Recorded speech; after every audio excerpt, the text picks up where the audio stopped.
ও, আচ্ছা তুমি বলো, তুমি কে আর এখানে কিভাবে? তোমাকে তো এখানকার মনে হচ্ছে না। তোমার হাব ভাব, তোমার পোশাক আশাক। ওহ, ও আমি ওহ হ্যাঁ হ্যাঁ বলো, ভয় পেও না, আমরা রয়েছি তো সাহায্য করার জন্য। তুমি বলো কি বিষয়। আমি আকাশলোক থেকে এসেছি, আমি পৃথিবীর কেউ না। আমার সাথে এমন করবেন না মহারাজ, আমি অনেক বড় ভুল করে ফেলেছি, কিন্তু আমাকে আমার ভুল শুধরে নেবার একটি সুযোগ তো দেন। এই লোকে ভুলের শুধু শাস্তি রয়েছে, ক্ষমা নয়। আর যে ভুল তুমি করেছো তার শাস্তি তো তোমাকে পেতেই হবে।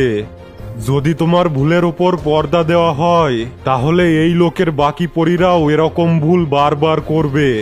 আর সবাই যদি এরকম করে তাহলে আমাদের লোকের সম্মান কিভাবে থাকবে? শুধু একবারের জন্য আমাকে ক্ষমা করে দেন, আমি আপনাকে কথা দিচ্ছি পরবর্তীতে আর এমন ভুল করব না। আমি একবার যেটা বলে দিয়েছি সেটাই হবে। তোমার অপরাধ অনেক বড়, আর এর শাস্তি হলো এখন আমি তোমার সব শক্তি তোমার কাছ থেকে ফিরিয়ে নিচ্ছি, আর তোমাকে 6 মাসের জন্য পৃথিবী লোকে পাঠাচ্ছি। দিয়া অনেক কান্না করে আর বারবার মিনতি করে, কিন্তু মহারাজ ওর একটা কথাও শোনে না। আমি শক্তি ছাড়া ওই পৃথিবীতে কি করে বাঁচব? আমি তো পৃথিবীর মানুষদের সম্পর্কে ঠিকভাবে কিছু জানিও না। আমাকে এখান থেকে তাড়িয়ে দেবেন না, আমি আপনার সব কথা মেনে চলব। আকাশের রাজা দিয়াকে তার রাজ্য থেকে বিতাড়িত করে পৃথিবীতে পাঠিয়ে দেন। আর দিয়া এসে পড়ে পৃথিবীর সবুজ জঙ্গলের মধ্যে দিয়ে বয়ে চলা এক নদীর তীরে। ওই নদীর তীরে মীরা আর অর্জুন নামে এক প্রেমিক প্রেমিকা বসে কথা বলছিল। দিয়াকে চোখ বড় বড় হয়ে যায়। তুমি কে, আর তুমি আকাশ থেকে কিভাবে নেমে এলে? আরে চুপ করে আছো কেন? তুমি বলো তুমি কে? আরে তুমিও না মীরা, একবারেই যেখানে যা প্রশ্ন আছে সব করে দিলে। আগে মেয়েটার চেহারা তো দেখো, কতটা উদাস আর নিরীহ লাগছে, মনে হচ্ছে বেচারি কোনো বিপদে পড়েছে। তোমার এর উপরে অনেক দয়া হচ্ছে। তুমিও না সবসময় উল্টো পাল্টা ভাবতে থাকো, এখন বাদ দাও। আচ্ছা তুমি বলো, তুমি কে আর এখানে কিভাবে? তোমাকে তো এখানকার মনে হচ্ছে না। তোমার হাব ভাব, তোমার পোশাক আশাক। ওহ, ও আমি ওহ হ্যাঁ হ্যাঁ বলো, ভয় পেও না, আমরা রয়েছি তো সাহায্য করার জন্য। তুমি বলো কি বিষয়। আমি আকাশলোক থেকে এসেছি, আমি পৃথিবীর কেউ না। আচ্ছা, যদি তুমি পৃথিবীর না হও তাহলে তুমি এখানে এসেছো কেন? তোমার এখানে আসা উচিত হয়নি, এই জায়গাটা তোমার জন্য সুরক্ষিত নয়। তুমি এখানকার লোকেদের ঠিক মতো জানো না, আর নাইবা এখানকার জায়গা ঠিকভাবে জানো। আমি নিজের ইচ্ছা এখানে আসিনি, বরং আমাকে আকাশলোক থেকে বিতাড়িত করা হয়েছে। এই বলে দিয়া অঝরে কান্না শুরু করে। আরে আরে এখন কেঁদো না, সব ঠিক হয়ে যাবে। কি করে ঠিক হবে? এখন তো আমাকে আগামী 6 মাস পর্যন্ত এই পৃথিবীতেই থাকতে হবে। কোথায় থাকবো আমি, কি করে থাকবো, আমি কিছুই বুঝতে পারছি না। আমরা রয়েছি তো, আমরা অবশ্যই তোমাকে সাহায্য করব, তুমি চিন্তা করো না। ও হো হো, অনেক সাহায্য করার দরকার। ও নিজেই নিজের সাহায্য করবে, তোমার ওকে সাহায্য কোনো দরকার নেই। এটা তুমি কেমন কথা বলছো মীরা? ওই মেয়েটা বিপদে রয়েছে, ওর সাহায্য করা আমাদের কর্তব্য। তুমি একজন মেয়ে হয়ে যদি একজন মেয়ের বিপদ বুঝতে না পারো তাহলে কে বুঝবে? থামো, তোমার এইসব আজে বাজে কথা আমি শুনতে চাই না। মীরা ওখান থেকে চলে যায়। আপনি যান, আমি চাই না আমার কারণে আপনার বান্ধবী আপনার থেকে আলাদা হয়ে যাক। আমি কোনো একভাবে এই পৃথিবীতে 6 মাস কাটিয়ে নেব। না, তুমি এখনো এখানকার মানুষদের চেনো না। এই পৃথিবীর মানুষেরা অনেক লোভী আর বেঈমান। যদি কেউ তোমার সত্য জানতে পারে না তাহলে সে না জানি তোমার সাথে কি করবে। এই জন্য একটা কাজ করো, চলো আমার সাথে। অর্জুন দিয়াকে ওর সঙ্গে করে নিজের বাড়িতে নিয়ে আসে, যেখানে ওর এক মা ছিল যে সাধারণত অসুস্থ থাকত, আর সীমা নামে এক বোন ছিল। সে খুবই শ্যামলা ছিল, যার কারণে ওর বিয়ে দিতে অনেক সমস্যা হচ্ছিল। আরে তুমি বাইরে দাঁড়িয়ে পড়লে কেন? এসো এসো, তোমাকে এখানে কেউ কিছুই বলবে না। এসো এসো, ভিতরে এসো। সীমা, ও সীমা। হ্যাঁ দাদা, এক্ষুনি আসছি। যখন সীমা বাইরে আসে সে দেখে এক অত্যন্ত সুন্দরী মেয়ে ওদের বাড়ির ভেতরে দাঁড়িয়ে আছে। দিয়া এতটাই সুন্দরী ছিল যে কারো চোখ একবার দিয়ার ওপর পড়লে সে আর চোখ ফেরাতে পারত না। আরে সীমা, এখন চোখ বড় বড় করে কি দেখছিস? দাদা, এই মেয়েটা কে? এ তো খুবই সুন্দরী। আরে বলছি সব বলছি। আগে যা, জল নিয়ে আয়। এই বেচারির হয়তো তৃষ্ণা লেগেছে। আর হ্যাঁ, খাওয়ার কিছু থাকলে সেটাও নিয়ে আসিস। এসো, বসো এখানে। ভয় পেও না। তোমার এখানে ভয় পাওয়ার কোনো দরকার নেই। এখানকার সবাইকে আপনই মনে করো। আচ্ছা, তোমার নাম কি? তুমি তো এখনো বলনি। তুমি কোন অপরাধের শাস্তি পেয়েছো? কোন অপরাধের কারণে আজ তোমাকে তোমার লোক থেকে নিষ্কাশিত করা হয়েছে? আমি আমার মহারাজকে না জানিয়েই পৃথিবীলোকে চলে এসেছিলাম। এটা আমাদের আকাশলোকের নিয়মের বিরুদ্ধে। আচ্ছা, তারপর? এখানে আসার পর আমি আমার জাদু দিয়ে প্রকৃতির সাথে খেলতে শুরু করি। যখন মহারাজ এ ব্যাপারে জানতে পারলেন, তখন উনি আমাকে পৃথিবীতেই পাঠিয়ে দিলেন আর আমার শক্তিও কমিয়ে দিয়েছেন। কিন্তু আসলেই তুমি ভুল করছিলে। প্রকৃতি নিজের নিয়মে চলে। সেখানে যদি তুমি একটুও অন্যরকম করো, তাহলেও অনেক বড় বিপদ সৃষ্টি হতে পারে। হ্যাঁ, তুমি ঠিক বলছো। এখন আমি আমার ভুল বুঝতে পেরেছি, কিন্তু এখন আমি আকাশলোকে ফিরে যেতে পারবো না। আচ্ছা, কোনো বিষয় না। এই নাও দাদা, বাড়িতে খাওয়ার মতো তেমন কিছু তো নেই। গতকাল রাতের সামান্য কিছু খাবার বেঁচে ছিল, তাই এটা নিয়ে এলাম। অর্জুনের বাড়ির অবস্থা দেখে দিয়া ভিতরে ভিতরে খুবই দুঃখ পায়। আচ্ছা, কোনো সমস্যা না। এই নাও, এটুকু খেয়ে নাও। তোমার হয়তো খিদে লেগেছে। এইটুকুই তো খাবার। আমিই যদি এটা খাই, তাহলে তোমরা সবাই কি খাবে? কোনো বিষয় না, তুমি খেয়ে নাও। আমি জঙ্গলেই যাচ্ছি মধু আনতে। বাজারে গিয়ে মধু বিক্রি করে ওখান থেকে আমি কিছু টাকা পেয়ে যাব, আর তারপর আমি বাজার করে আনবো। ওরা কথা বলছিল, তখনই অর্জুনের মায়ের কাশির শব্দ শোনা যায়। সীমা, একটু দেখ তো মায়ের কি লাগবে। এই বাড়িতে তোমার সাথে আর কে কে থাকে অর্জুন? শুধু আমি, আমার বোন সীমা আর আমার মা। মা অসুস্থ। সীমা, ও সীমা। হ্যাঁ দাদা। আমি জঙ্গলে যাচ্ছি মধু আনতে। তুমি ভালো করে দিয়ার খেয়াল রেখো। এ আমাদের আত্মীয়, বুঝেছো? ঠিক আছে দাদা, তুমি নিশ্চিন্তে জঙ্গলে যাও। অর্জুন জঙ্গলের দিকে হাঁটতে শুরু করে, তখনই ওখানে ওর সঙ্গে মীরার দেখা হয়। অর্জুন, আরে মীরা, আজকে কি রাগ একটু কমেছে নাকি? এখনো রেগে আছো? অর্জুন, তুমি তো জানো আমি তোমার ওপর বেশিক্ষণ রাগ করে থাকতে পারি না। আমি তোমাকে অনেক ভালোবাসি। আমি কেন আমার অর্জুনের ওপর বেশিক্ষণ রাগ করে থাকবো? তা তো ভালো। তুমি এরকম রাগ দেখিও, বেশ ভালো লাগে। রাগলে তো তোমাকে বাপরে বাপ, না জানি তোমার ঘাড়ে কি লাগে। যথেষ্ট হয়েছে, এখন চলো, আজ আমিও তোমার সাথে জঙ্গলে মধু আনতে যাব। না মীরা, ওখানে অনেক মৌমাছি আছে। আমি চাই না যে তোমার ওখানে কোনো সমস্যা হোক। তুমি এখান থেকে ফিরে যাও, আমি তাড়াতাড়ি মধু নিয়ে আসছি। ওহো, আরে আমার কথা শোনো মীরা। ঠিক আছে, তোমার খেয়াল রাখবে।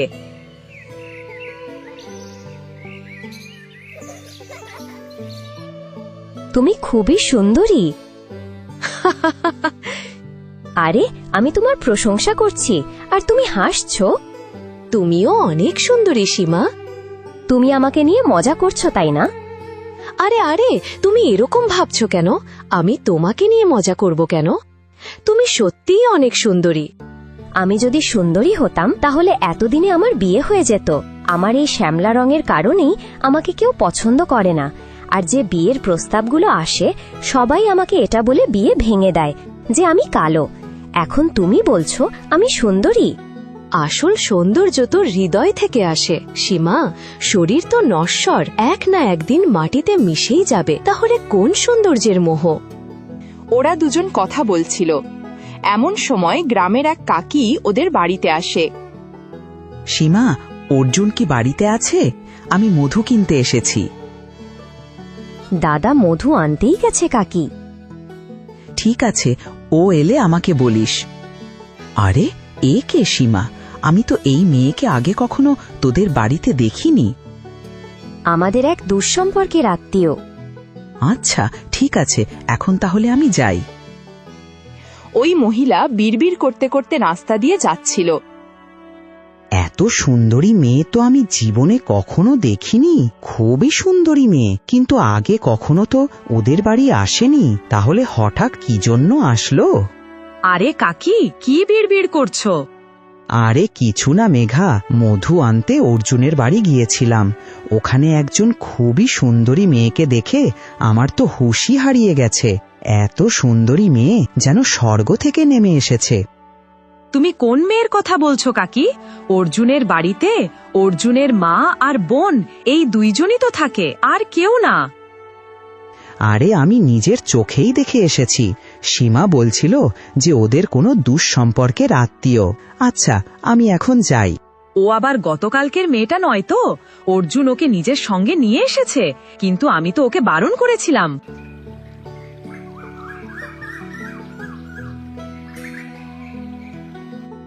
সন্ধ্যাবেলায় অর্জুন মধু নিয়ে বাড়ি ফেরে। ঠিক তখনই মীরা চুপি চুপি জানালা দিয়ে অর্জুনের বাড়িতে উঁকি দিয়ে দেখে। তুমি এসে গেছো দাদা। দাদা, আজ কাকি এসেছিল, উনি একটু মধু চেয়েছিল। সীমা, আজকে তো সব মধু বাজারে বিক্রি করে এই সব বাজার করে এনেছি। খাওয়ার জন্য কিছু ছিল না তো, এই জন্য। তুমি বলে দিও, আমি উনাকে কালকে মধু এনে দেব। ঠিক আছে দাদা, আমি বলে দেব। ঠিক আছে, তাড়াতাড়ি রান্না করো, তারপর আমরা সবাই মিলে একসাথে খাবো। সীমা, আজকে আমি রান্না করছি। আরে, তুমি রান্না করবে কেন? সীমা রান্না করে নেবে, তোমার অভ্যাস নেই। কোনো সমস্যা না, সীমা আমাকে শিখিয়ে দেবে। এমনিতেও যতদিন আমাকে এই পৃথিবীলোকে থাকতে হবে, ততদিন তো আমাকে একজন সাধারণ মানুষের মতোই থাকতে হবে। মীরা জানালায় উঁকি দিয়ে সবকিছু দেখছিল। ওর ভেতরে ভেতরে প্রচন্ড রাগও হচ্ছিল। দিয়ার সৌন্দর্য যেন ও ভেতরে ভেতরে সহ্য করতে পারছিল না। ও, তাহলে এই বিষয়। অর্জুন অবশেষে এই মেয়েটার সৌন্দর্যে মুগ্ধ হয়েই গেল। আমিও দেখি এই মেয়েটার জাদু আর কতদিন টিকতে পারে।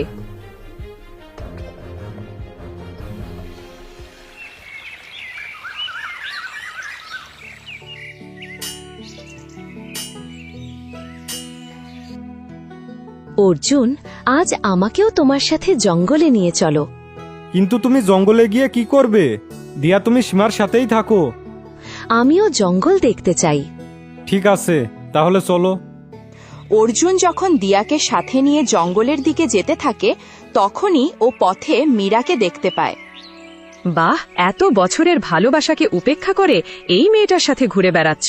আমার ভালোবাসায় কিসের অভাব ছিল, যার কারণে তুমি আমার সাথে বিশ্বাসঘাতকতা করলে? তুমি কেমন কথা বলছো মীরা? আমি তো শুধু দিয়াকে সাহায্য করছি। তুমি যেরকম ভাবছো এরকম কোনো কিছুই না। আমাকে বলো না, আমি সব জানি। আর তুই একটা জিনিস তুই বুঝতে পারছিস না, আমার আর অর্জুনের মাঝে কেন আসছিস? দেখ, এখন পর্যন্ত তো তোকে আকাশ লোক থেকে বিতাড়িত করা হয়েছে। যদি তুই এভাবে চলতে থাকিস, তাহলে তোকে তো আমি পৃথিবী লোকও থাকতে দেব না। বুঝতে পেরেছিস? এ তুমি কেমন কথা বলছো? আমি শুধু তোমাকে ভালোবাসি, শুধু তোমাকে। আর দিয়ার বিষয়টা, আমি তো শুধু দিয়াকে সাহায্য করতে চাই। তাহলে ঠিক আছে, ঠিক আছে, ছেড়ে দাও এই মেয়েকে এর মতো, আর চলো আমার সাথে।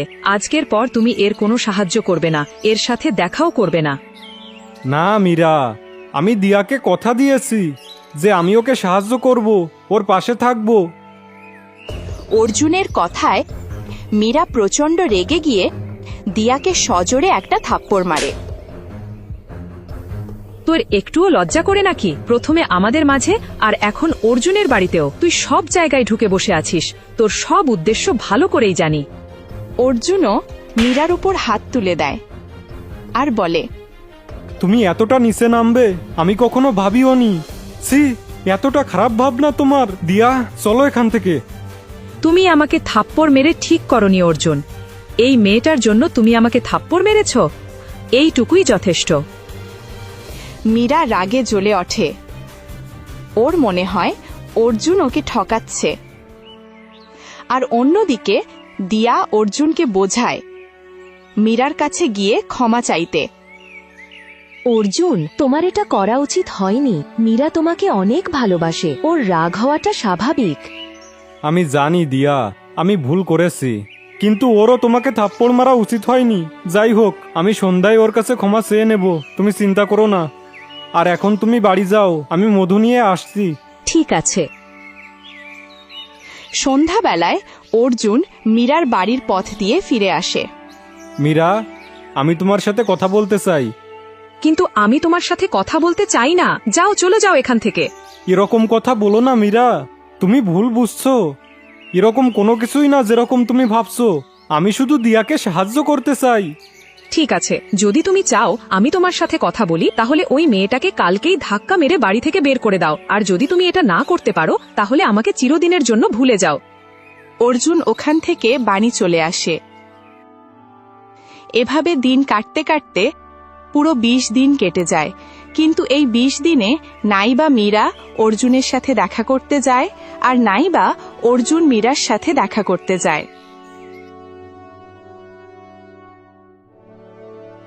কি হয়েছে মীরা? তুই আজকাল ঠিকমতো খাওয়া দাওয়া করছিস না, আর নাইবা কারোর সাথে কথা বলছিস। সবকিছু ঠিক আছে তো মীরা? হ্যাঁ মা, সবকিছু ঠিক। আয়, ভাত খেয়ে নে। ঠিক আছে, আমি এখনই আসছি, তুমি যাও।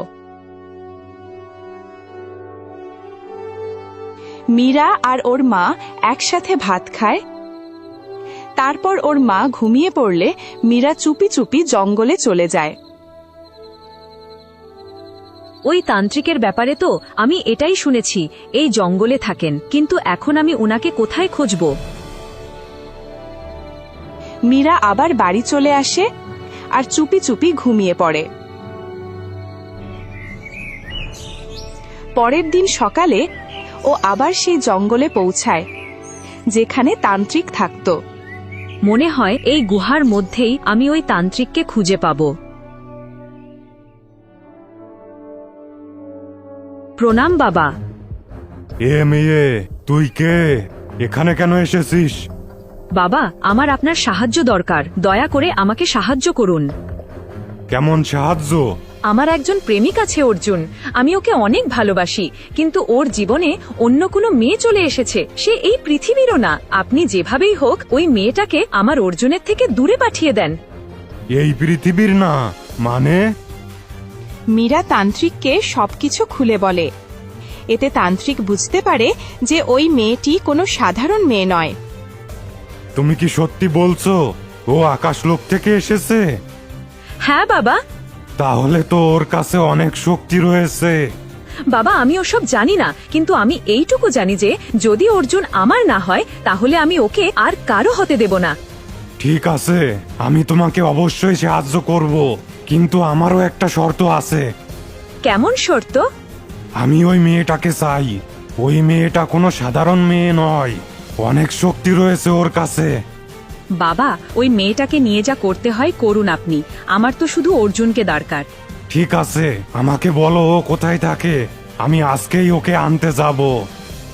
মীরা তান্ত্রিককে দিয়ার ঠিকানা বলে দেয়। তান্ত্রিক বাবা গ্রামে আসেন আর একটি গাছের নিচে ধ্যানমগ্ন হন। আরে গণেশ, ইনি তো অনেক নামি সাধু বাবা, কিন্তু এখানে কি করছে?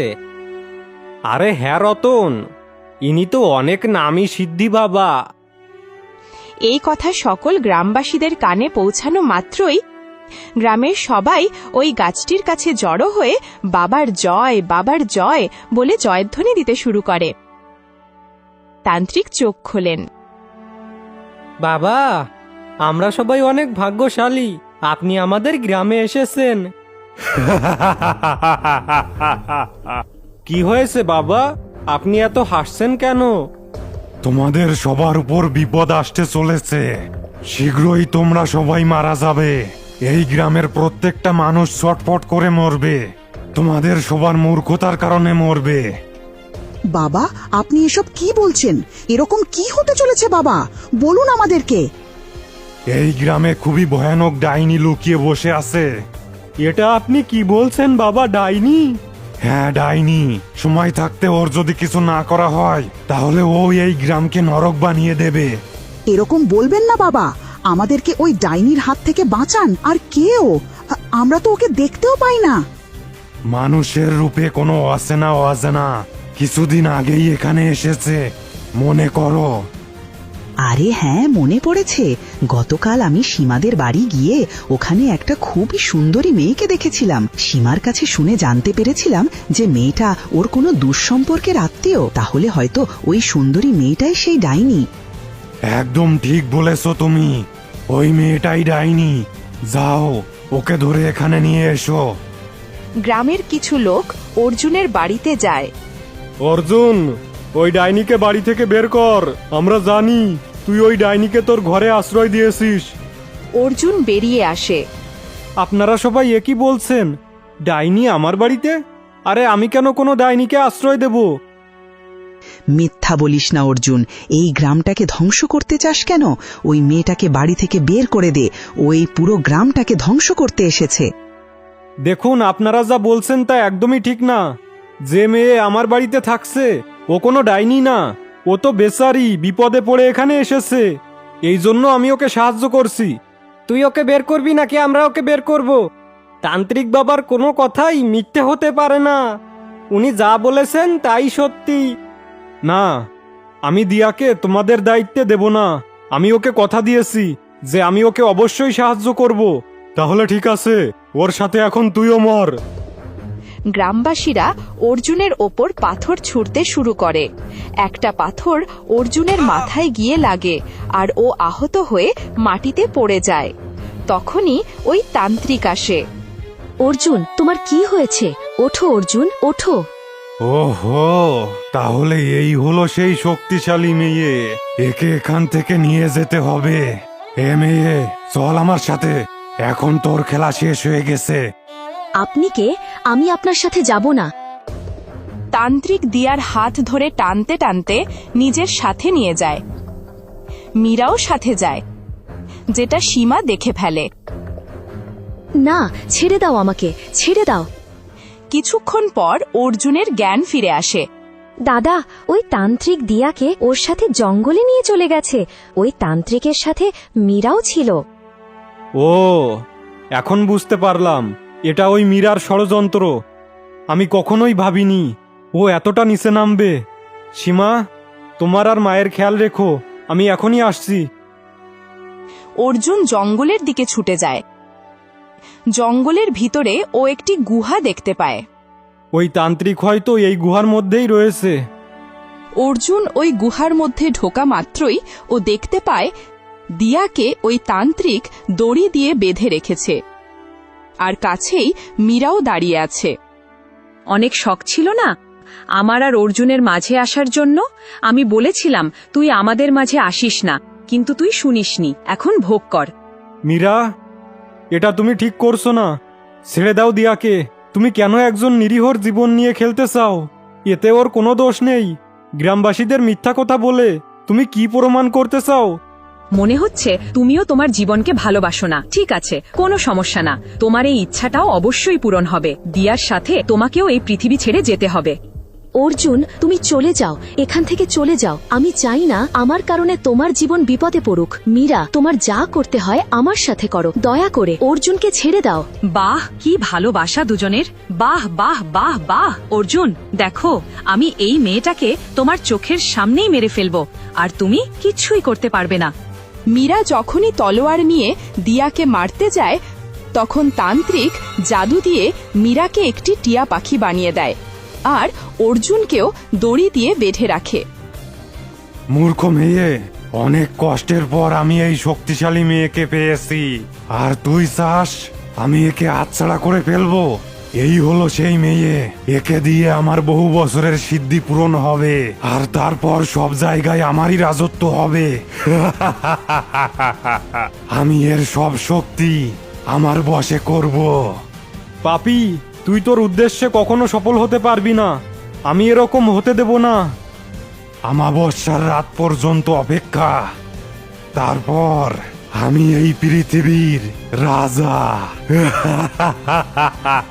আমাকে কেউ হারাতে পারবে না, আমার থেকে কেউ জিততে পারবে না। এই বলে তান্ত্রিক ওখান থেকে চলে যায়। আমাকে ক্ষমা করে দাও দিয়া, আমি তোমাকে সাহায্য করতে পারিনি। না জানি ওই তান্ত্রিক তোমার সাথে কি করতে চলেছে। অর্জুন, ও আমার কিছুই করতে পারবে না, কারণ যখন আমাকে আকাশলোক থেকে বিতাড়িত করা হয়েছিল তখন রাজা আমার সমস্ত শক্তি কেড়ে নিয়েছিলেন। এখন আমার এমন কোনো শক্তি নেই যা দিয়ে এই তান্ত্রিকের কাজ সম্পন্ন হতে পারে। তুমি চিন্তা করো না। কিন্তু আমাদের কিছু তো করতে হবে। আমরা এখন কিভাবে ওই তান্ত্রিকের হাত থেকে বাঁচব? তান্ত্রিক এক অত্যন্ত ঘন জঙ্গলে যায়। সেখানে একটি অনেক বড় গাছ ছিল। তান্ত্রিক ওই গাছটির সাথে কিছু কথা বলে। তারপর গাছটি বলে, ওই মেয়েটাকে মেরে তুমি এখন কোনো কিছুই পাবে না, কারণ অমাবস্যায় যেদিন তোমার কার্য পূরণ হবে 2 মাস পর হলো সেই দিন। যদি তুমি এই 2 মাস পরের অমাবস্যায় ওই মেয়েটার বলি দাও তাহলে তুমি দ্বিগুণ শক্তিশালী হবে। শুধু তোমাকে আরো 2 মাস অপেক্ষা করতে হবে। কি? আমাকে আরো 2 মাস অপেক্ষা করতে হবে? তাহলে ঠিক আছে, আমি আরো 2 মাস অপেক্ষা করে নেব। ধীরে ধীরে সময় কাটতে থাকে। তান্ত্রিক ওই গুহার মধ্যে দিনরাত সমস্ত কাজকর্ম করতে থাকে। একদিন ওর কাজ করার জন্য কিছু সরঞ্জামের প্রয়োজন হয়, কিন্তু ও নিজের জায়গা থেকে উঠতে পারবে না। তখনও টিয়া পাখিটিকে আবার মীরা বানিয়ে দেয়। তুমি আমার সাথে ঠিক করছো না। আমি তোমাকে এই মেয়েটাকে মেরে ফেলতে বলেছিলাম, আর তুমি আমাকেই টিয়া পাখি বানিয়ে দিলে। শুধু আর কিছুদিন তুমি অপেক্ষা করো। ওই মেয়েটার বলি আমি এই সামনের অমাবস্যায় দিতে চলেছি। শুধু তোমাকে আমার একটা কাজ করতে হবে। কি কাজ? গ্রামে গিয়ে তোমাকে কিছু পুজোর সরঞ্জাম নিয়ে আসতে হবে। আমি যদি এখান থেকে উঠি তাহলে পুজো ভঙ্গ হয়ে যাবে। ঠিক আছে।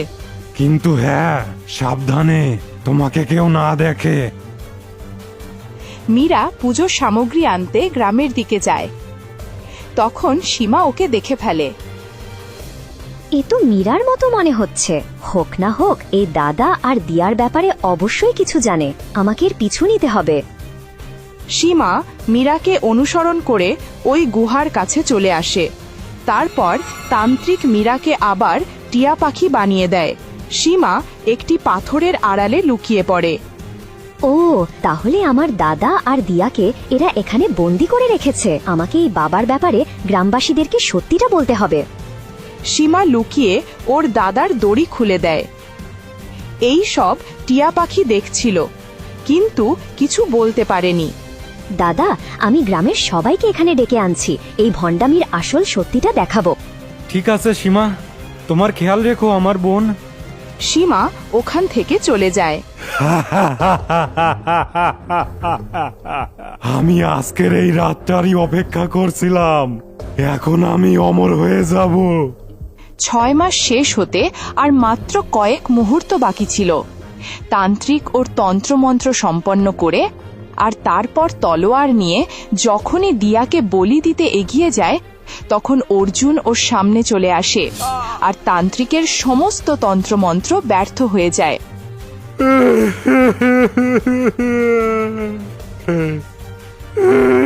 এটা কি হলো? এই তলোয়ার দিয়ে তো এই মেয়েকে বলি দিতে হবে। এখন আমার সব পরিশ্রম ব্যর্থ হয়ে গেল। ইতিমধ্যে স্বর্গলোকের রাজা আবির্ভূত হয় আর ওই তান্ত্রিককে প্রাণে মেরে ফেলেন।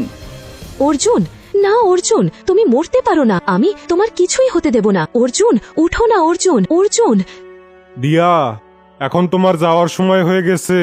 চলো এখান থেকে। এই মানুষটা এখন মারা গেছে।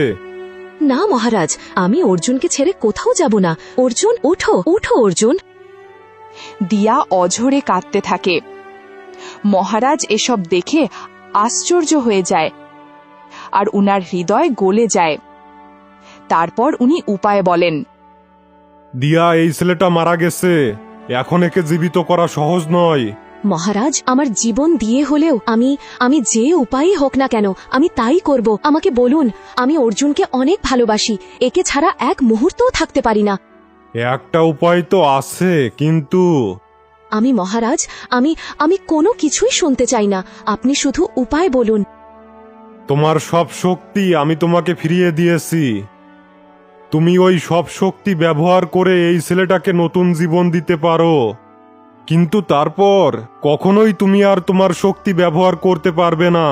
তোমার সম্পূর্ণ শক্তি চিরকালের জন্যই তোমার কাছ থেকে হারিয়ে যাবে। মহারাজ, অর্জুনকে ছাড়া আমার এই শক্তির কোনো মূল্যই নেই, আমি শুধু অর্জুনকেই চাই, শুধু অর্জুন। দিয়া নিজের সমস্ত শক্তি প্রয়োগ করে অর্জুনকে নতুন জীবন দিয়ে দেয়। তারপর অর্জুন জীবিত হয়ে ওঠে। অর্জুনকে জীবিত দেখে দিয়ার চোখ থেকে অশ্রু গড়িয়ে পড়ে, আর ও অর্জুনকে জড়িয়ে ধরে কাঁদতে থাকে। ওহ অর্জুন, তুমি ঠিক হয়ে গেছো। দিয়ার এরকম আচরণ অর্জুন ঠিক বুঝতে পারে না। দিয়া, অর্জুন সম্পূর্ণভাবে ঠিক হয়ে গেছে। এখন তোমাকে আমার সাথে আকাশলোকে যেতে হবে। না মহারাজ, আমি এখন এই পৃথিবী লোকেই থাকব। এ তুমি কি বলছো দিয়া? তোমার ফিরে যাওয়ার জন্যই আমি তো তোমাকে সাহায্য করেছি, আর তুমি তো একজন শক্তিশালী মেয়ে, মানুষের মধ্যে তুমি কিভাবে থাকবে? এখন আর এরকম নয় অর্জুন, তোমার জীবন বাঁচানোর জন্য দিয়া নিজের সম্পূর্ণ শক্তি বলি দিয়েছে। মহারাজ পুরো ঘটনা অর্জুনকে বলেন। অর্জুন, এখন তুমি আমাকে গ্রহণ করো বা প্রত্যাখ্যান করো, আমার কিছু যায় আসে না, কিন্তু এখন আমি এই পৃথিবী লোক থেকে কোথাও যাব না। অর্জুনও দিয়াকে ভালোবাসতে শুরু করে আর ওকে জড়িয়ে ধরে। তখনই ওরা ওই টিয়া পাখিটিকে দেখে। মহারাজ, আপনার কাছে আমার শুধু একটাই অনুরোধ, আপনি মীরাকে আবার ঠিক করে দেন। মহারাজ মীরাকে টিয়া পাখি থেকে আবার মানুষ বানিয়ে দেয়। আমাকে ক্ষমা করো দিয়া, আমি তোমাকে ভুল বুঝেছিলাম আর তোমার সাথে এমন করেছি। আমি তোমার ক্ষমা পাওয়ারও যোগ্য নই। অর্জুন, আমি তোমাকেও কষ্ট দিয়েছি। এখন আমি তোমাদের দুজনের জীবন থেকে চিরদিনের জন্য চলে যাব। তোমরা দুজন সুখে থেকো। আর তারপর অর্জুন দিয়াকে বিয়ে করে সুখে শান্তিতে বসবাস করতে লাগলো।